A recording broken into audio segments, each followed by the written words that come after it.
I think we finally arrived out at the scene between 2 and 3 o'clock that afternoon. The plane crashed shortly after 10 a.m. So we had an RA out near that site, and they responded initially. We would have been the first because it's 20 minutes from the office as we drove that day. I expected to see fuselage, remnants of a plane, which I didn't see anything but pretty much smoke and some fires. I saw absolutely no signs that an airplane was present, no matter what direction I looked. You didn't know that a plane had crashed there. You had a crater, and the initial crater was probably 15 feet deep, but we didn't have big plane parts laying everywhere.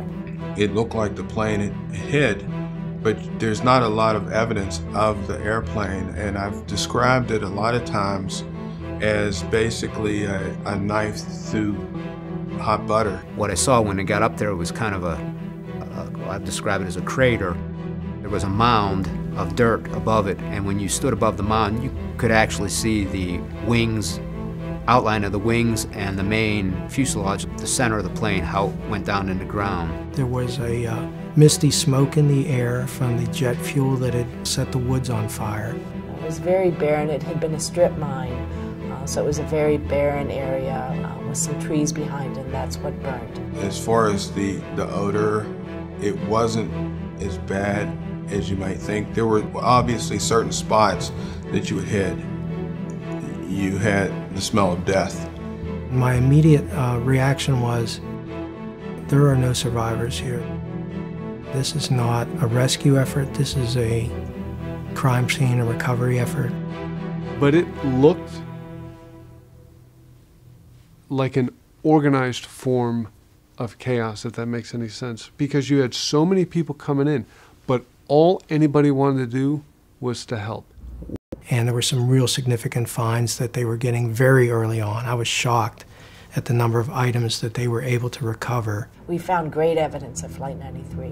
We found the passports of the hijackers. We found the notes that they had written for themselves.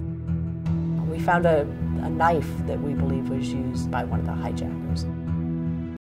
We were pretty sure that the flight data recorder and cockpit voice recorder were going to be in the crater. So they were concerned that there was a possibility that they could have landed in the pond. We brought in divers from the Navy because at the time only the Navy had the equipment to hear the cockpit voice recorders and flight data recorders ping when they were underwater. We actually found the first recorder in the crater 5 minutes before they arrived on the scene.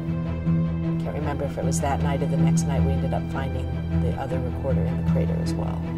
I was there when we discovered the black box. There was a lot of pressure from all of the sites, not just New York and the Pentagon, to locate the data recorder and the black box. It was a big deal when we did find it, and I believe it was slightly over 25 feet into the crater.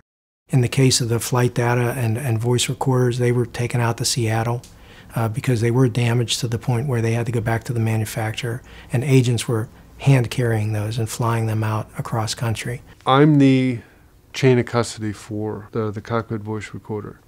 So we had a gentleman from ERF who was an audio specialist, and myself. We accompanied the evidence out to the state of Washington, Honeywell. Honeywell worked through the first day, and then midday Sunday, they started up again, and they worked into the evening, and they got it.